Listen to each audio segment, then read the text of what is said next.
Hãy subscribe cho kênh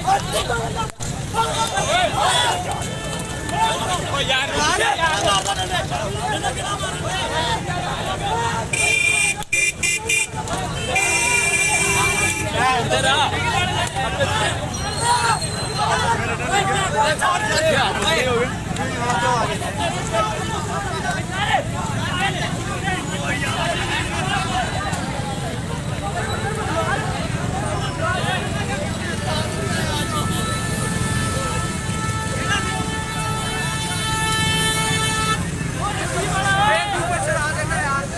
để không bỏ lỡ